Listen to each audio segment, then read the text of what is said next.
तेरा कलाम रहेगा कायम पहाड़ जब ना रहे खुदाया, तेरे मुंह की एक बात भी टलेगी ना चाहे कुछ भी हो। तेरी मान दिए है जिंदा सोने से भी कीमती, मेरा दिल ये दे गवाही है ये किताब अजीम। नाज़िल करे अपना कलाम, शिकस्ता दिलों को सुकून मिले, तारीकी दूर हो मेरी राहें रोशन कर। दिल अपना कलाम कसरत से ए खुदा बदल दे, रिहाई दे कसरत से फल मिलाओ। कलाम रहेगा कायम पहाड़ जब ना रहे खुदाया, तेरे मुंह की एक बात भी टलेगी ना चाहे कुछ भी हो। अजीज नाजरीन, मैं अयाद ज़रीफ आप सब देखने वालों को हमारे रोज के बाइबली मुतालिया प्रोग्राम की इस नई किस्त में खुशामदीद कहता हूँ। इस प्रोग्राम में हम बाइबल मुकद्दस की तमाम किताबें यानी पैदाइश से मुकाशवा तक का तफसीली मुतालिया हर सोमवार से जुमा आपके लिए पेश करते हैं। अगर आप पहली मर्तबा ये प्रोग्राम देख रहे हैं तो हम आपको बताते चलें कि हम खरूज के 28वें बाब पर हैं और खरूज बाइबल की दूसरी किताब है। हम अभी तक खैमा इज्तिमा और इसके हिस्सों का मुतालिया कर रहे हैं और आज हम 28वें बाब में सरदार काहिन के लिबास के बारे में पढ़ेंगे। लिहाजा आप अपनी बाइबल मुकद्दस को खोलिए, खरूज का 28वां बाब निकालिए और हमारे साथ मुताले में शामिल हो जाएं। लेकिन प्रोग्राम का बाकायदा आगाज करने से पहले मैं स्टूडियो में मौजूद खुदा के खादिम भाई यूसुफ को खुशामदीद कहूंगा। बहुत शुक्रिया भाई। और स्टूडियो में दीगर मेहमानों को भी खुशामदीद। भाई यूसुफ, हम 28वें बाब तक पहुंच चुके हैं। दर हकीकत एक पढ़ने वाला जो खरूज की किताब और खैमा इज्तिमा की तफसीलात को पढ़ता है तो वो तवक्को रखता है कि बाइबल मुकद्दस में 27वें बाब में सोख्तनी कुर्बानी और मज़बा के बारे में बताने के बाद वो हमें बखूर के मज़बा के हिस्सों और हौज के ताल्लुक से बताएगा। लेकिन इसके बजाय वो सरदार काहिन के लिबास, काहिनों की मखसूसियत के ताल्लुक से बताता है। क्या इस बयानी में कोई गलती है या बखूर जलाने के मज़बा और हौज के ताल्लुक से बताने में ताख़ीर की कोई अहमियत है? यकीनन एक सख्त कारी इसको गलती ही समझेगा, लेकिन खुदा यकीनन गलती नहीं कर सकता। एक ईमानदार होते हुए हम ये जानते हैं कि ये किताब खुदा की किताब है और इसमें एक हिकमत भी है, एक बड़ी हिकमत। और हम ये भी जानते हैं कि बाइबल का आगाज बहुत ही अजीब तरीके से हुआ। यह आम आदमी के लिए गैर मंतकी है। गैर मंतकी क्योंकि वो अंदर से शुरू होकर बाहर खत्म हुआ। खैमे में आखिरी चीज यानी शहादत के खैमे से शुरू करके फिर कफारे का सरपोश, फिर मेज और फिर शमादान है। खुदा ने बखूर के मज़बा पर बात नहीं की, उसे छोड़ दिया। फिर वो हमें पीतल के मज़बा यानी सोख्ती कुर्बानी के मज़बा की तरफ ले जाता है। इसका क्या मतलब हो सकता है? इसका मतलब है कि गोया खुदा अंदर से इंसान को लेने आया हो। लेकिन इंसान को खुदा कहाँ मिलेगा? वो उसे पीतल के मज़बा पर मिलेगा या फिर मुमकिना तौर पर सलीब पर खुदा की इंसान से मुलाकात होगी। मसीह की सलीब। गोया खुदा इंसान से मिलने बाहर निकला है और ये मुलाकात इंसान और खुदा की जहां होगी वो सलीब है। और वो सच्चा ईमानदार और परस्तार बन जाएगा। इसका खुदा हाथ थाम लेगा और उसकी रहनुमाई दो चीजों की तरफ करेगा जिनका जिक्र नहीं किया गया। बखूर के मज़बा की तरफ, जो कि रिहाई का बुनियादी मकसद समझा जाता है। खुदा ऐसे परस्तार ढूंढता है जो रूह और सच्चाई से उसकी परस्तिश करें, लेकिन परस्तिश के लिए इंसान को हौज से गुजरना पड़ता है। और खुदा ने बहुत शानदार तरीके से उन दो चीजों का यहाँ पर जिक्र किया है। लेकिन इन दोनों चीजों का जिक्र करने से पहले मैं ये कहना चाहूंगा कि हमें कहानत की जरूरत है। हम कौन हैं जो खुदा के पास जाएं? हमें कहानत की जरूरत है। इसलिए वो 28वें और 29वें बाब में बात करता है और काहिनों और सरदार काहिनों के लिबास के ताल्लुक से इसमें बात की गई है। और सरदार काहिनों और उनके लिबास के ताल्लुक से बात की गई है, यानी खुदा पीतल के मज़बा पर गुनाहगारों से मुलाकात करेगा और गुनाहगारों के हाथों को थाम लेगा। लेकिन उन सबको कहानत की जरूरत होगी और यही बात हमने 28वें और 29वें बाब में पढ़ी थी। इसलिए बखूर के मज़बा पर परस्तिश के ताल्लुक से बात करने से पहले वो परस्तारों के ताल्लुक से बात करता है जो कि काहिन हैं। जी 28वें बाब के इस हिस्से में बिल्कुल आपने लफ्ज कहानत का जिक्र किया। हम जानते हैं कि ये बाब सरदार काहिन के लिबास की तैयारी के ताल्लुक से है। सही। सरदार काहिन लिहाजा मैं जानना चाहूंगा कि लफ्ज़ कहानत का क्या मतलब है। क्या यहाँ बाइबल में पहली मर्तबा इसका जिक्र आया है? क्या लावियों की कहानत से भी पहले कहानत थी या इसके बाद? लिहाजा कहानत के क्या मराहिल हैं? इब्रानी में लफ्ज कोहन का मतलब है कि जिसे करीब आने की इजाजत मिले। इसलिए कुछ लोग दूसरे सैमुएल के 8वें बाब में इसका जिक्र पढ़कर हैरान होते हैं। दाऊद के बेटे काहिन थे दाऊद। जो कहानत करते थे। दरअसल वो खुदा के काहिन नहीं थे, बल्कि ये उनका काम था कि लोगों की शिकायत को दाऊद तक पहुंचाएं। वो दाऊद के काहिन थे। इसलिए काहिन वो शख्स है जिसे खुदा के पास आने की इजाजत का हक मिला। पेलोठों का हक है, जैसा कि हमने अय्यूब की किताब में पढ़ा। हम अब्राहम और अय्यूब की कुर्बानी को बड़े वाज़े तौर पर देखते हैं, लेकिन ये काहिन के तौर पर नहीं थी, बल्कि वो दोनों अपने घरानों के लिए कुर्बानी करते और अय्यूब और अब्राहम अपने बच्चों के लिए कुर्बानी किया करते थे। खानदानी कहानत। खानदानी कहानत। फिर हम मूसा की कहानत को देखते हैं जो कि इब्रानियों की कहानत है। इब्रानियों की कहानत ये खरूज के 13वें बाब से शुरू होती है। खरूज के 13वें बाब में खुदा ने कहा, सब पेलौठों को यानी बनी इसराइल के सब पेलौठों को मेरे पास ला, वो मेरे हैं। मिस्र में सब पेलौठों को मर जाना चाहिए था, लेकिन खुदा ने उन्हें बचाया और उसने हुक्म दिया कि जिनको मैंने बचाया है वो सब मेरे हों और तमाम पेलौठे उसके हैं। खुदा ने गिनती की किताब के 3 बाब में पेलौठों की बजाय कहानत का ख्याल तरतीब दिया था और खुदा ने सब पेलौठों की बजाय लावियों को ले लिया। और इस सब का जिक्र हमें गिनती के किताब के 3 बाब में मिलता है। ये हारून की कहानत है, क्योंकि खुदा ने लावियों के कबीलों को चुन लिया और खुदा ने उनमें से हारून के खानदान को चुना ताकि उनको कहानत का काम दिया जाए और लावियों को खिदमत के लिए मुकर्रर किया। और खुदा ने नए अहदनामे में इसे हमारे लिए ख़त्म कर दिया। खुदा का इसमें एक वाज़े मकसद था और अब मजीद कहानत नहीं रही, बल्कि अब वो सब काहिन बन ईमानदार चुके ही हैं। काहिन सही। हैं। और मसीहत में भी हमारे साथ यही हुआ, जैसा कि हम इब्रानियों की किताब में पढ़ते हैं कि हमारा एक सरदार काहिन है। अगर आप पूरे बाब में आम काहिनों को तलाश करेंगे तो ये बेफायदा होगा। अब सरदार काहिन के बाद हमारे लिए काहिन क्यों नहीं है? क्योंकि खुदा खुद काहिन बना और इस बात की तस्दीक पालूस और पतरस ने भी कर दी है। मिसाल के तौर पर मुकाशवा 1:5 में लिखा है कि जिसने अपने खून के वसीले से हमें गुनाहों से मखलसी बख्शी है और बादशाहत दी अपने है खुदा और बाप और के लिए काहिन बनाया। और जब हम पहले पतरस के 2 बाब को पढ़ते हैं तो वहां पर लिखा है कि तुम काहिनों का मुकद्दस फिरका बनो, ताकि काहिनों का मुकद्दस फिरका बनकर तुम ऐसी रूहानी कुर्बानियां चढ़ाओ। और पालूस कहता है कि हमें पाक मुकाम में दाखिल होने की दलेरी है।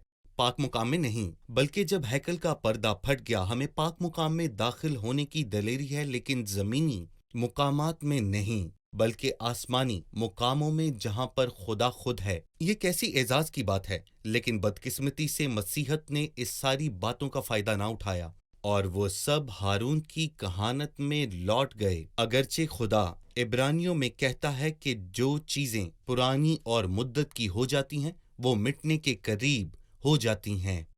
हमने बाइबल मुकद्दस में से सीखा है कि हारून की पुरानी कहानत या लावियों की कहानत जो हारून के खानदान में से थी, जो कि सिर्फ उसी कबीले में से थे, ना कि 12 कबीलों में से थे, यानी लावियों के कबीले लावी। से, जिनका खास लिबास था जिसे कहानत का लिबास कहते थे, और उनका ताल्लुक महसूस करने वाली चीज यानी बखूर जिसे हम सूंघ सकते हैं, और दीगर चीजें जिन्हें देखा और छुआ जा सकता है। लेकिन अब मसीही कहानत में खुदा के घर के तमाम लोग और फर्जंद खुदा के काहिन हैं, और हमारा सिर्फ एक ही काहिन है और वो है खुदाउन यीशु मसीह। हमारा काहिन नहीं बल्कि सरदार काहिन। लेकिन जब हम पुराने तरीके से खुदा के लोगों को 2 तरह से तकसीम करते हैं तो हम हारून की कहानत में वापस आ जाते हैं, जिसको खुदा ने ख़त्म कर दिया है, जिसमें उसने नया हुक्म जारी किया, जिसमें वो सरदार काहिन है और हम उसके काहिन हैं। जो चीजें मिट गईं ये उनकी तरफ वापस लौटने के मुतरादिफ है। वो फिर उनकी तरफ वापस लौटते हैं और हमें पुख्तगी की तरफ जाना है, जैसा कि इब्रानियों के 6 बाब में लिखा है। शुक्रिया। हम एक छोटा सा वक्फा लेंगे और फिर दोबारा हाजिर होंगे।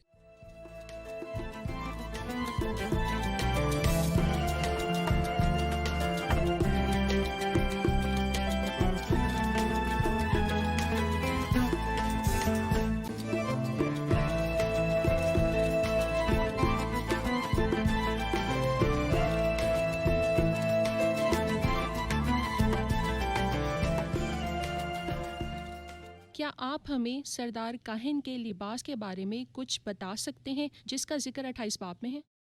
جی بھائی، خروج 28:4 میں 7 چیزوں کا ذکر ہے، اور جو لباس بنائے گئے وہ یہ ہیں، یعنی سینہ بند اور افود، حبا اور 4 خانوں کا، کرتا اور امامہ اور کمر بند۔ یہاں پر 6 چیزوں کا ذکر ہے، نہ کہ 7۔ لیکن جب ہم 36ویں آیت پر پہنچیں گے تو ہم 7ویں چیز کا ذکر پڑھیں گے، تو خالص سونے کا ایک پتر بنانا، اور یہ 7ویں چیز ہے۔ اس بات کی یقین دہانی کے لیے کہ یہ 7ویں چیز ہے، ہم خروج کے 29ویں باب کی 5ویں آیت کو پڑھیں گے، جہاں ہم 7 چیزوں کو دیکھ سکتے ہیں۔ اور وہ لباس کو لے کر ہارون کو کرتا اور افود کا حبابہ اور افود اور سینہ بند پہنانا، اور افود کی کاریگری سے بنا ہوا کمر بند اسے باندھنا، اور امامے کو لے کر اس کے سر پر رکھ، اور امامے کے اوپر مقدس تاج جی، لگانا جو کہ سونے کا پتر ہے۔ کا پتر ہے۔ لہٰذا سامنے دکھائی گئی تصویر ہمارے ناظرین کو مزید واضح کر دے گی۔ جی بھائی یوسف، کیا آپ اس تصویر کے ذریعے ان 7 چیزوں کو ہمارے ناظرین کے لیے بیان کریں گے؟ جی وہ یہ ہیں، یہ یقیناً 7 ہیں، اور سب سے اوپر امامہ ہے جسے صاف امامہ کہا گیا ہے۔ پھر صاف امامے کے اوپر سامنے کی طرف سونے کا پترا لگایا گیا ہے، مقدس تاج ہے۔ پھر عدل کا سینہ بند ہے جس پر 12 قیمتی پتھر جڑے ہوئے ہیں، اور پھر افود، اور افود کی کاریگری سے بنا ہوا کمر بند ہے۔ کمر بند تو یہیں پر ہے، اور پھر افود کا حبابہ جس کا رنگ نیلا ہے، یہ آسمانی رنگ ہے جیسا کہ ہم دیکھ سکتے ہیں۔ پھر آخر میں 4 خانے کا کرتا جو کہ لباس کی چیزوں کے آخر میں ہے، اور یہ لباس کا آخری حصہ ہے۔ یہاں ہمارے پاس سردار کاہن کا لباس ہے جو 7 حصوں پر مشتمل ہے، جسے ہم اپنی سکرین پر دیکھ رہے ہیں۔ اور میں یہ بتاتا چلوں کہ یہ بائبل کے 7 حصوں والے گروہوں میں سے ایک ہے۔ ان چیزوں کی تفصیل بتانے سے پہلے سردار کاہن کے لباس کس طرف اشارہ کرتے ہیں اور یہ کس کے لیے ہیں؟ بہت دفعہ ہم لوگوں کو ان کے لباس سے پہچانتے ہیں، مثلاً ایک افسر کو ہم اس کے لباس سے پہچانتے ہیں کہ اس کا عہدہ کیا ہے، جیسے کہ ہم ڈاکٹرز اور نرسز کو ہاسپٹل میں پہچانتے ہیں، یعنی ہم لباس سے یہ جانتے ہیں کہ اس کا عہدہ یا منصب یا اس کا کام کیا ہے، اور یہی بات ہم کاہنوں کے لباس میں دیکھتے ہیں جو ان کے کام کے مطابق بنائے گئے تھے، کہ وہ کون ہیں اور ان کا کام کیا ہے۔ اور ہم جانتے ہیں کہ ہمارا سردار کاہن ہمارا یسوع المسیح ہے، اور ہم دیکھ سکتے ہیں کہ وہ اپنے جلال اور اپنی قدرت کے ساتھ ہمیں آسمان پر ایک دن لے جانے کے لیے ضرور آئے گا۔ اس لیے اسے جلال اور خوبصورتی کا لباس کہا جاتا صحیح۔ ہے۔ ٹھیک ہے، جہاں تک باقی چیزوں کا تعلق ہے وہ پہلے ٹکڑے سے شروع کرتا ہے۔ ہمیں توقع تھی کہ وہ امامے سے شروع کرے گا، یعنی اوپر سے نیچے، لیکن 6 تا 14 آیات میں وہ اس لباس کے تعلق سے بات کرتا ہے۔ ہم افود کو اسکرین پر دیکھیں گے، آپ اس کے متعلق وضاحت کیجیے اور آپ ہمیں ان چیزوں، رنگوں اور حصوں کے تعلق سے بتائیے تاکہ ہمارے ناظرین اچھی طرح سے سمجھ پائیں کہ یہ کس کی طرف اشارہ ہے۔ جی بھائی۔ وہ افود سے آغاز کیوں کرتا ہے؟ کیونکہ افود اہم چیز ہے۔ کہانت میں اسے افود کہتے ہیں۔ ہم اس کا ذکر داؤد کی زندگی میں کافی بار سنتے ہیں، اور جب داؤد نے کہا کہ مجھے افود لا کر دیا جائے، اور اس نے اسے خدا کی رہنمائی جاننے کے لیے استعمال کیا، جیسا کہ ہم نے سینہ بند میں دیکھا ہے، اریم اور تمیم سینہ بند میں، اور وہ چیزیں جس سے افود بنا ہے، اور یہ کتان کے کپڑے سے بنا ہے۔ اس کے بہت سے رنگ ہیں، نیلا، ارغوانی، سرخ کپڑے اور بٹے ہوئے کتان۔ یہ وہی رنگ ہیں جن کا ذکر ہم نے خوبصورت پردوں کے تعلق سے بات کرتے ہوئے کیا تھا۔ یہ مسیح کو ظاہر کرتا ہے۔ نیلا آسمانی ارغوانی رنگ مسیح کو بادشاہ کے طور پر ظاہر کرتا ہے۔ سرخ بطور چھڑانے والے کے، بٹا ہوا کتان مسیح کے بے گناہ ہونے کو۔ ان چاروں خوبصورت رنگوں کے ساتھ ان کے درمیان سونے کی گھنٹیاں ہیں جو کہ ان سب کو ملائے رکھتی ہیں، اور اسی کی وجہ سے افود روشن نظر آتا ہے۔ در حقیقت سارا جلال ہمارے زندہ مسیح کا ہے، اور یہ کس طرف اشارہ کرتا ہے؟ جو کہ جلال اور عزت کا تاج لیے ہوئے ہے، وہ افود کے 2 ٹکڑوں پر مشتمل ہے، اور سینے اور پشت کی جانب سونے کی گھنٹیوں کے ساتھ افود سینہ بند پر 2 سنگ سلیمانی کے ساتھ جڑا ہوا ہے، اور سردار کاہن کے کندھوں پر ان اسرائیل کے بیٹوں کے نام کندھے ہوئے ہیں، 6 قبیلوں کے داہنی طرف اور 6 قبیلوں کے بائیں طرف۔ اور میں یہاں پر یہ بھی کہنا چاہتا ہوں کہ ان کی پیدائش کی ترتیب سے کسی کو بھی किसी पर भी कोई फोकियत नहीं है, क्योंकि ये इसराइल के कबीले सब के सब बराबरी के हामिल हैं, और ये हमें खुदा खौफ ईमानदारों की हिफाजत के ताल्लुक से बता रहे हैं। कोई इन्हें मुझसे छीन न ले, इसलिए मैं इनको अपने कंधों पर उठाए हुए हूँ। खुदा हर ईमानदार को अपने कंधों पर उठाता है और सल्तनत उसके कंधों पर होगी। अगरचा कि एक कंधा पूरी दुनिया को उठाने के लिए काफी नहीं है, लेकिन दोनों कंधों ने पूरी दुनिया के ईमानदारों को अपने कंधों पर उठाया हुआ है। और संगे सुलेमानी हमें इसकी वाज़ेह तस्वीर पेश करती है। आपने कहा कि काहिन के कंधों पर। सही। हमें याद है जब चरवाहे ने खोई भेड़ को पा लिया तो उसे कंधों पर उठा लिया। कंधे हमेशा मजबूती को जाहिर करते हैं, क्योंकि ईमानदार हमेशा ही खुदावंद के कंधों पर हैं। भाई यूसुफ, अगली चीज, अदल का सीना बंद है जो अफूद से मुंसलिक है। दोनों कंधों पर 2 सींग सुलेमानी हैं और अदल का सीना बंद है जो कि अफूद पर है। क्या आप हमें और हमारे नाजरीन को इसके बारे में बता सकते हैं? अदल का सीनाबंद एक बालिश लंबा और एक बालिश चौड़ा है, ताकि 12 पत्थर उस पर लग सकें और पत्थरों पर 12 इसराइल के कबीलों के नाम लिखे जा सकें।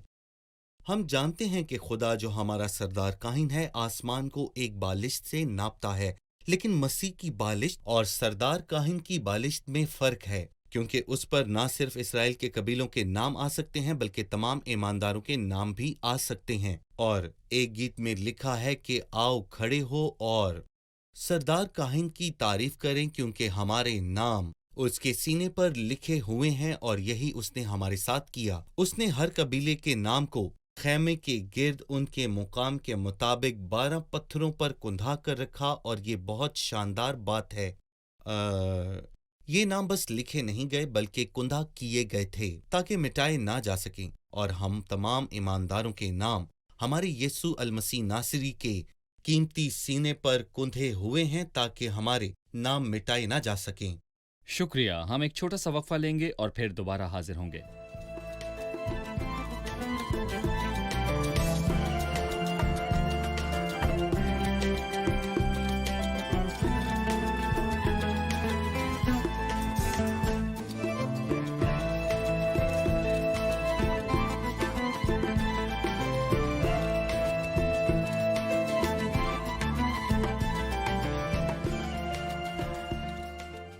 भाई यूसुफ, क्या ये इरादी तौर पर है कि इसे अदल का सीना बंद कहा गया है या इसका ताल्लुक सजा से है?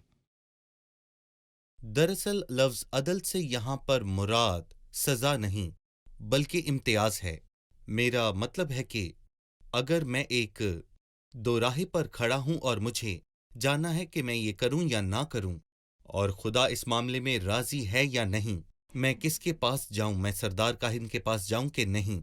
उसके पास उरीम या तमीम हैं जो कि सीना बंद में जड़े हुए हैं। वो खुदा से पूछता है और खुदा उसे अदल के सीना बंद के जरिए जवाब देता है कि क्या करना चाहिए और क्या नहीं करना चाहिए। और अगर हम गिनती के 27वें बाब को पढ़ें तो वहां पर एक ऐसे शख्स का जिक्र है जो जंग के लिए तैयार है, और वह सरदार काहिन के पास खड़ा है। वो अली अजर है जो खुदा की जानिब से खुदा के हजूर और उरीम का हुक्म दरियाफ्त करने के लिए गया, और उसी के कहने से बनी इसराइल की सारी जमात निकला करे और लौटा भी करे।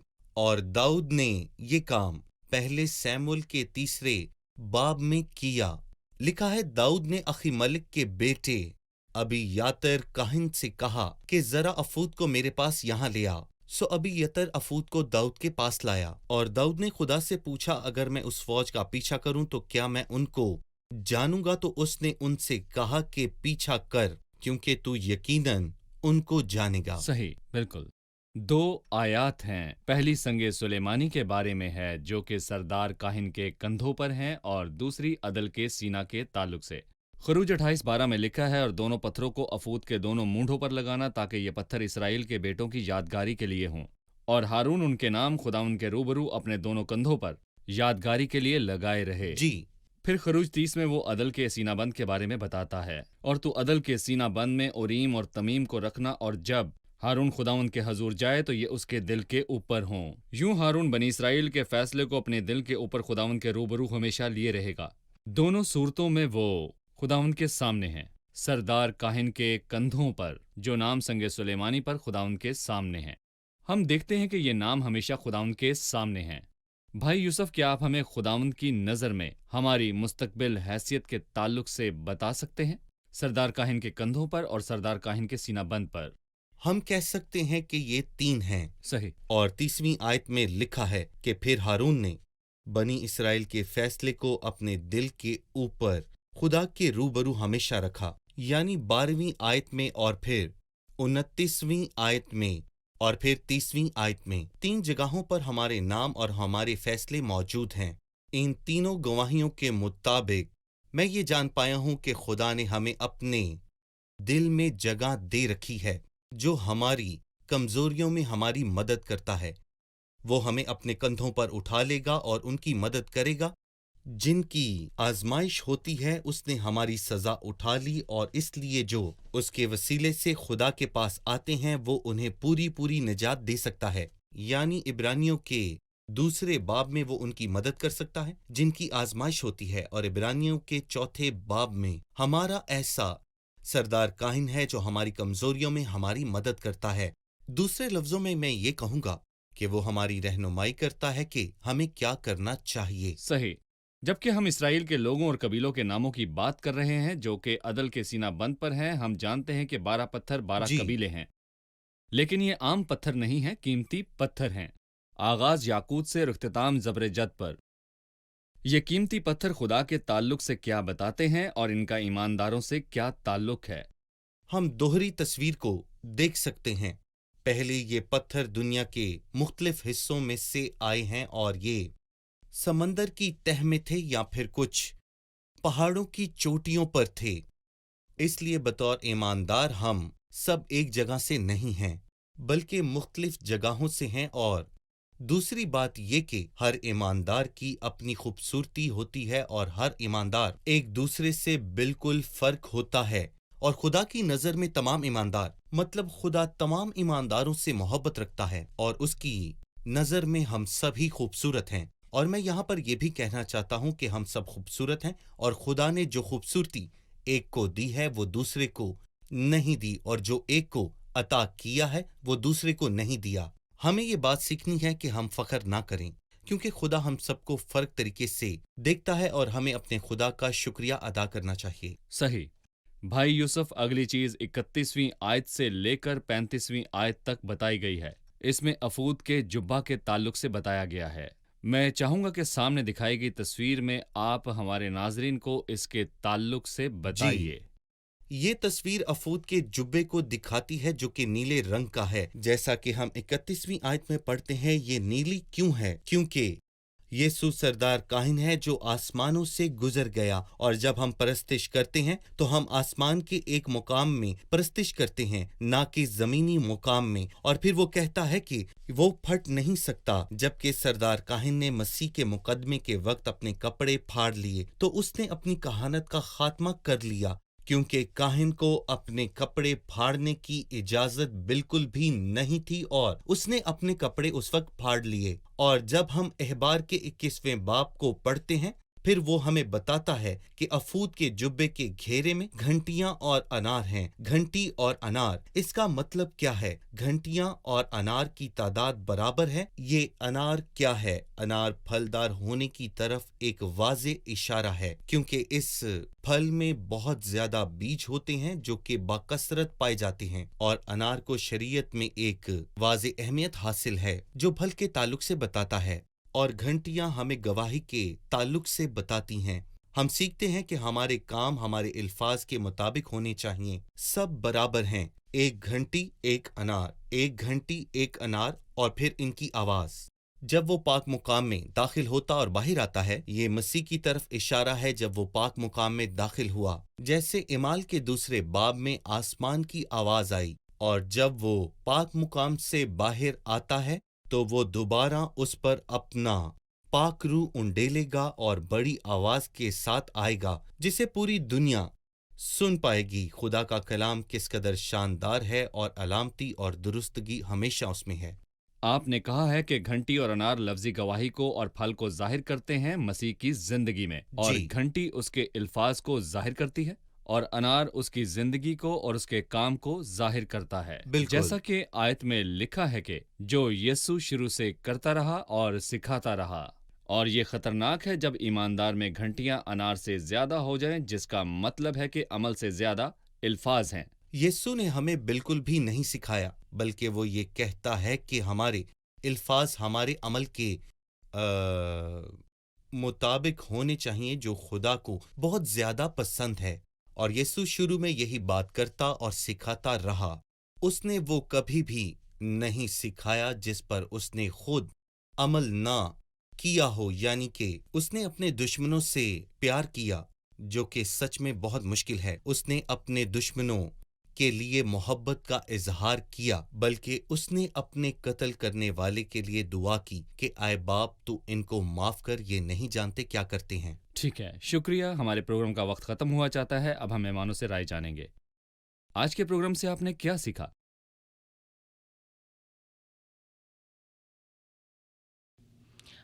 ہم جانتے ہیں کہ سردار کاہن کا اس سینہ بند پر اسرائیل کے بیٹوں کے نام کنندہ ہے، اور ہم سیکھتے ہیں کہ ہر ایماندار کا نام یسوع کے قیمتی سینہ پر کنندہ ہے۔ ہم جانتے ہیں کہ عدل کے سینہ بند کا مطلب سزا نہیں ہے، جیسا کہ گنتی کی کتاب میں خداوند کے سامنے اوریم کے حکم کا مطلب ہے کہ جب میں دوراہے پر کھڑا ہوں اور مجھے کچھ چناؤ کرنا ہے، اس لیے مجھے سردار کاہن یسوع مسیح کے پاس جانا ہے۔ حوصلہ افزائی کی بات ہے کہ ہمارا ایک سردار کاہن ہے جو ہماری کمزوریوں میں ہمارا ہمدرد ہے۔ وہ آزمائش میں بھی مدد کرتا ہے، وہ ہماری رہنمائی کرتا ہے اور ہمیں نجات دیتا ہے۔ شکریہ، خدا آپ کو برکت دے۔ بھائی آپ کا بھی شکریہ۔ ناظرین، آج کی قسط میں ہم نے سیکھا ہے کہ سردار کاہن کا لباس مسیح اور اس کے کام کو ظاہر کرتا ہے، اور بنی اسرائیل کے نام اور باقی قبیلوں کے نام سنگ سلیمانی پر کندہ ہیں، جو سردار کاہن کے کندھوں پر ہیں، جو قوت اور تحفظ کو ظاہر کرتا ہے اور اس کے سینے پر اس کے جذبات اور احساسات کو ظاہر کرتا ہے۔ یعنی یسوع اپنی تمام قوت کے ساتھ ہمارے لیے ہے، وہ اپنے تمام احساسات کے ساتھ ہمارے لیے ہے، اور ہر نام سردار کاہن کے سینے پر فرق طور پر چمک رہا ہے۔ شاید بنی اسرائیل کے نام عام لوگوں کے لیے کوئی وقت نہیں رکھتے، لیکن وہ خدا کی نظر میں قیمتی پتھر ہیں۔ میں اور آپ شاید دنیا کی نظر میں بے وقت ہیں، کمتر ہیں اور حقیر ہیں، لیکن خدا کی نظر میں ہر ایک خاص انداز سے چمک رہا ہے۔ حقیقی تخمینہ ویسے نہیں جیسے دنیا دیکھتی ہے، بلکہ ہم میں سے ہر ایک کا قیمتی تخمینہ جس طرح خدا ہمیں دیکھتا ہے مسیح میں پاک اور بے عیب ہے۔ ہم اس کی نظر میں خاص چمک رکھتے ہیں۔ عزیز ناظرین جو مسیح کے خون سے دھل چکے ہیں، اگر کبھی لوگوں نے آپ کو کمتر سمجھا اور آپ کو بے وقت اور بے قیمت جانا، یا وہ آپ کو زمین پر کچھ نہیں سمجھتے، تو آپ مسیح کی طرف دیکھیں، اپنی آنکھیں اس کی طرف لگائیں اور یاد رکھیں کہ آپ کون ہیں۔ آپ مسیح کے سینے پر قیمتی پتھر ہیں اور ایک خاص چمک رکھتے ہیں۔ اگلے پروگرام میں پھر ملاقات ہوگی۔ خدا آپ سب کو برکت دے۔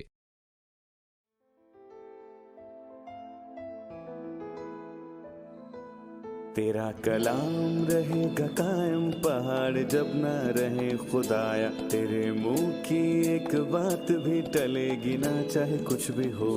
تیری مان دیے ہے زندہ، سونے سے بھی قیمتی، میرا دل یہ دے گواہی ہے، یہ کتاب عظیم نازل کرے اپنا کلام، شکستہ دلوں کو سکون ملے، تاریکی دور ہو میری راہیں روشن کر، دل اپنا کلام کثرت سے اے خدا بدل دے، رہائی دے کثرت سے پھل ملاؤ۔ کلام رہے گا قائم، پہاڑ جب نہ رہے خدایا، تیرے منہ کی ایک بات بھی ٹلے گی نہ، چاہے کچھ بھی ہو۔